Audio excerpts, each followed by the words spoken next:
My fiancée, Bonnie Wheeler, mourned me falsely while I clung to hope in the deserts of Iraq. Each night, I'd stare at her photo on the window-framed locket and feel grounded. I never doubted her loyalty. That image was my shield in chaos. But back home, she told a stranger I'd died erasing me to make space in her bed.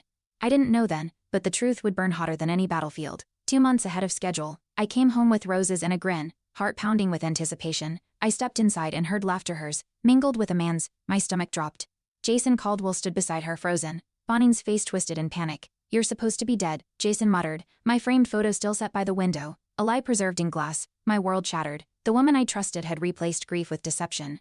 I confronted Bonnie the next morning, but she deflected with crocodile tears. It was grief, she claimed. "You were gone?" I felt rage coil inside me. Jason offered to explain, said he found a letter when she forged. The betrayal deepened. I clutched the framed photo. My symbol of love now screamed betrayal. I needed truth, even if it burned everything down. Bonnie tried turning it on Jason, accusing him of manipulation, but he showed me text threads, proof of her lies. I felt sick. She had used my name, my memory, to seduce sympathy. I nearly punched the wall. Jason, surprisingly, stood by me. "She never mentioned your medals," he said. That stung. She hadn't loved me, only the image of mourning. At a local cafe, I met Emma, Bonnie's sister. She leaned in and whispered, "Bonnie's been doing this for years."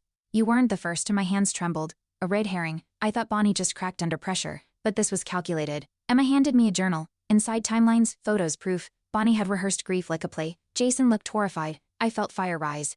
The twist came when Jason confessed he'd broken it off before my return. "She told me the truth last week, but I couldn't forgive her." My rage faded into disbelief. Bonnie had lost them both. She burst in, sobbing, blaming Emma now, but her lies collapsed. I stood breathing hard. The truth was out. My photo, I turned it face down. I deleted every photo, every message. That symbol, once sacred, was now a scar. Emma apologized for not speaking sooner. Jason shook my hand before leaving town. I felt the weight lift.